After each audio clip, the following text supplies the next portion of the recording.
अस्सलाम वालेकुम नाजरीन, मैं हूं आपका होस्ट इजहार अली अब्बासी और आप मेरा स्पोर्ट्स यूट्यूब चैनल देख रहे हैं इजहार राय। नाजरीन, सबसे पहले आप हमारा चैनल सब्सक्राइब करें, बेल आइकॉन करें और अपनी राय के जरिए इजहार करें।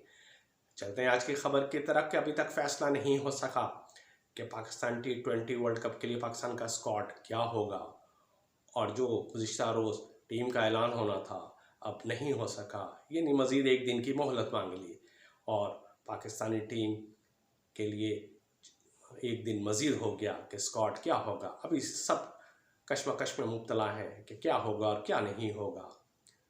15 रुकनी स्क्वाड में 2 कौन से बंदे हैं जो रिज़र्व की तरफ जाएंगे, और गैरी क्रिस्टन ने कहा है कि मैं टीम का मुशाहिदा देखने के बाद ही फैसला करूंगा कि आया पाकिस्तानी स्क्वाड वर्ल्ड कप के लिए कौन कौन सा होगा, कौन कौन से खिलाड़ी शामिल किए जाएंगे। सारी टीमों ने ऐलान कर दिया, पाकिस्तानी कोई वाहिद टीम है जिन्होंने अपनी T20 वर्ल्ड कप के लिए स्क्वाड का ऐलान नहीं किया, और हो सकता है कि 24 मई बरोज़ जुमा पाकिस्तान स्क्वाड का ऐलान कर दिया जाए, क्योंकि दूसरा T20 मैच 25 मई बरोज़ हफ्ता बर्कले में खेला जाएगा और पाकिस्तान उसमें अपना पहुंच चुका है। और इसके अलावा मौसम साफ़ है और मैच लाजमी होगा, क्योंकि मैच के बाद बारिश होगी।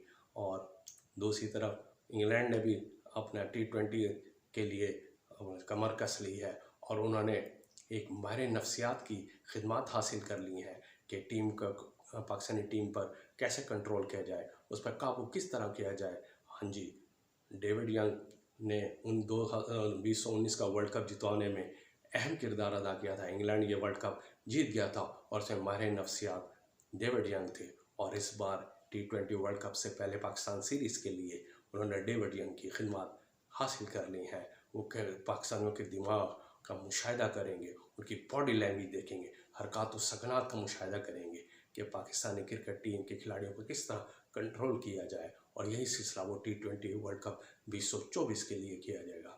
पाकिस्तानी टीम का ऐलान अभी तक महंगा पड़ा है कि कौन से खिलाड़ी क्या होंगे, लेकिन बाज़ार हसन अली को रिलीज़ कर दिया गया है, उन्हें टाटा बाय बाय कर दिया गया है, और पाकिस्तान अब 17 खिलाड़ियों से 15 की चॉइस करेगा।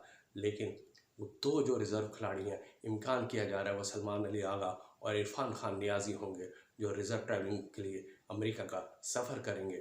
और अगर ये होगा तो 15 रुकनी स्क्वाड क्लियर है कि 15 रुकनी स्क्वाड में बाबर आजम कप्तान होंगे, और इसके अलावा उस्मान खान रिजवान के साथ ओपनिंग करेंगे, और फ़खर जमान, इफ्तिखार अहमद, आज़म खान और 5 fast bowlers, 3 wicket keeper, 4 allrounders team में हिस्सा लेंगे। और अपना पाकिस्तान की टीम के लिए ये एक मामला हो रहा है, लेकिन फिर भी इम्कान किया जा रहा है कि आगे पाकिस्तानी टीम का ऐलान में स्क्वाड में कौन कौन शामिल होगा। दूसरी तरफ ये भी ख्याल किया जा रहा है कि गैरी क्रिस्टन ये देखना चाहते हैं कि फास्ट बॉलर्स को रन्स कंट्रोल करने के लिए कैसे देखा जाए।